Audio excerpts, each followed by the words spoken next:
नमस्कार, अस्सलाम वालेकुम, सत श्री अकाल, जय झूलेलाल। मैं हूं जी प्रेम मटलानी और आप देख रहे हैं हालात हाज़रा का प्रोग्राम। हकीकत ये है, इब्तदा में आपसे दरख्वास्त है चैनल ज़रूर सब्सक्राइब करें। दोस्तों, जब से ये यूक्रेन की जंग शुरू हुई है, अब 2 साल तो होने को आ रहे हैं। आज 20 तारीख है, 24 तारीख फरवरी को 2022 को शुरू हुई थी ये जंग, तो समझो 2 साल हो गए। और उसके बाद आपको इल्म है कि अमेरिका और उसके जो इत्तेहादी हैं यूरोप वाले, सब ने मिलकर यूक्रेन के ऊपर और रूस के ऊपर पाबंदियाँ आयद कर दी, सैंक्शंस लगा दी थी कि ताकि उससे कोई तेल वगैरह या गैस खरीद न सके। लेकिन भारत ने अपने मुफाद में रूस से तेल खरीदना जारी रखा, और ये भारत अकेला नहीं है, चीन ने भी खरीदा है। तो अभी क्या हुआ है कि फिनलैंड यूरोप में है, नॉर्थ यूरोप में, वहाँ की एक ऑर्गेनाइजेशन है, उसका नाम है centre for research on energy and clean air, CREA. उसने एक रिपोर्ट शाया की है जिसमें उसने कहा है या दावा किया है कि पिछले 2 साल में भारत ने रूस से $37 बिलियन, $37 बिलियन का तेल खरीदा है।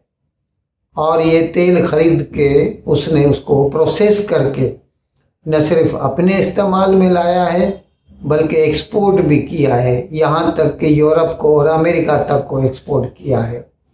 लेकिन मज़े की बात ये है कि एक तरफ तो वो शिकायत करता है कि भारत की तरफ से ये जो तेल की खरीदी है रूस से, इसकी वजह से रूस की जंग फंड हो रही है, यानी रूस की जंग को जारी रखने में ये पैसा मदद कर रहा है उसकी। अब ख़ास बात ये देखने की है कि साथ साथ वो ये भी कहते हैं कि इसमें किसी भी किस्म की कोई गैर कानूनी बात नहीं है, यानी whatever India has been doing it is within the limits of the law, international law. तो फिर भाई आपको शिकायत क्या है? अच्छा, अगर आप ये कहते हैं कि भारत ने रूस से तेल खरीद के उसकी मदद की है जंग में, तो जब यूरोप रूस से गैस खरीद करता है, ये बात सोचने की है।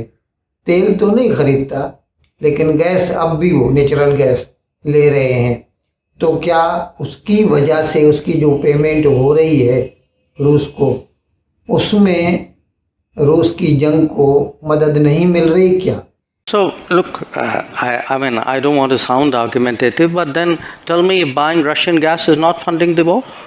I mean, why is it's only Indian money and oil coming to India which funds, but it's not gas coming to Europe which funds?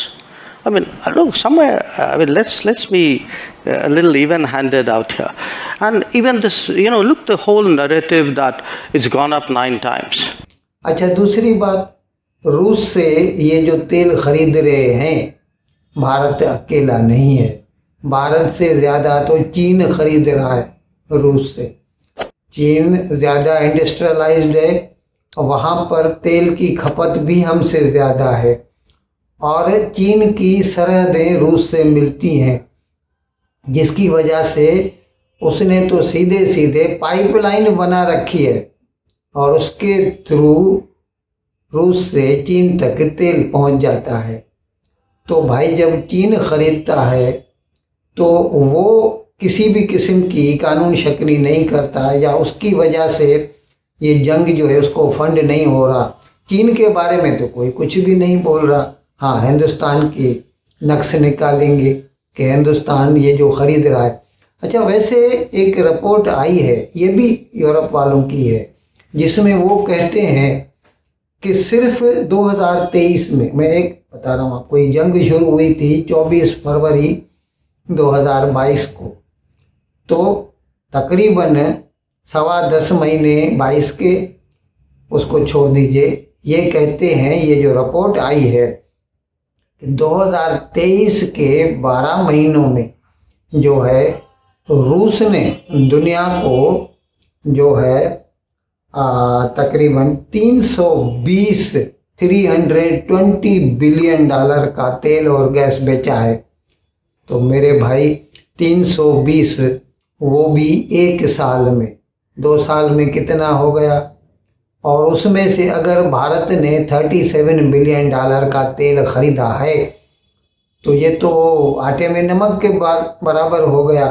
फिर इसको आप ये कैसे कह सकते हैं कि ये जो 37 बिलियन डॉलर है वो जंग को फंड कर रहा है, और जो उसने बाकी जो 320 बिलियन डॉलर का जो तेल, वो भी एक साल में, 2 सालों में तो 600 बिलियन डॉलर हो जाए।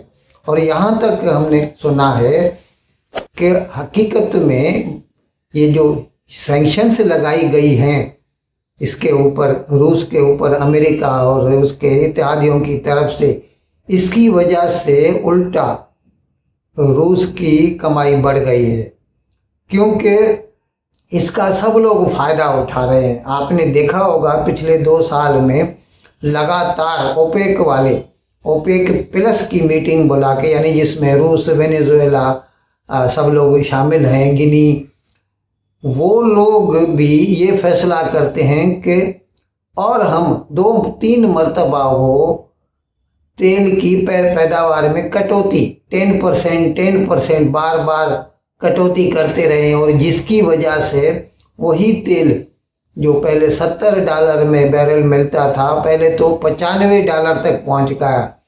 लेकिन ये जो हिंदुस्तान है या ऐसे या चीन है जो रूस से ले रहे हैं डिस्काउंट पे, और लेकर उसको प्रोसेस करके दुनिया को बेच रहे हैं, जिसकी वजह से इस वक्त ब्रेंट का जो भाव है वो ऑन एन एवरेज $80-81 चल रहा है।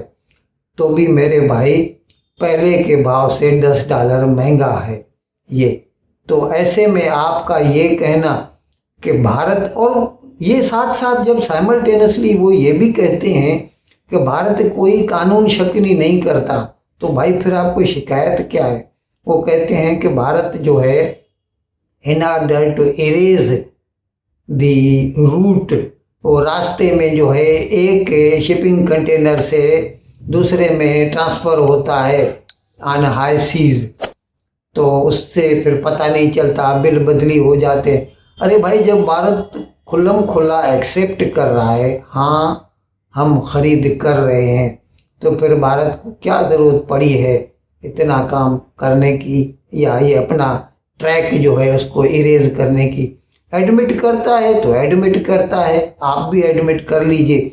और अगर इसमें कोई भी गैर कानूनी शय है तो आप चाहें तो उसके अंदर आप इंडिया के ऊपर एक्शन ले सकते हैं, नहीं तो खाली बैठे बैठे घर पे हिंदुस्तान को इल्ज़ाम देना कि हिंदुस्तान के तेल खरीदने की वजह से ये जंग जारी है, ये गलत मफरूज़ा है। अपने आप को दुरुस्त कीजिए और ढूंढिए कि इस जंग को क्या आपका लगातार यूक्रेन को हथियार देना वो नहीं इसको लंबा करता जा रहा है जंग को। जंग बंद होने के और भी कई तरीके हो सकते हैं सिवाय इसके कि रूस से भारत तेल लेना बंद कर दे।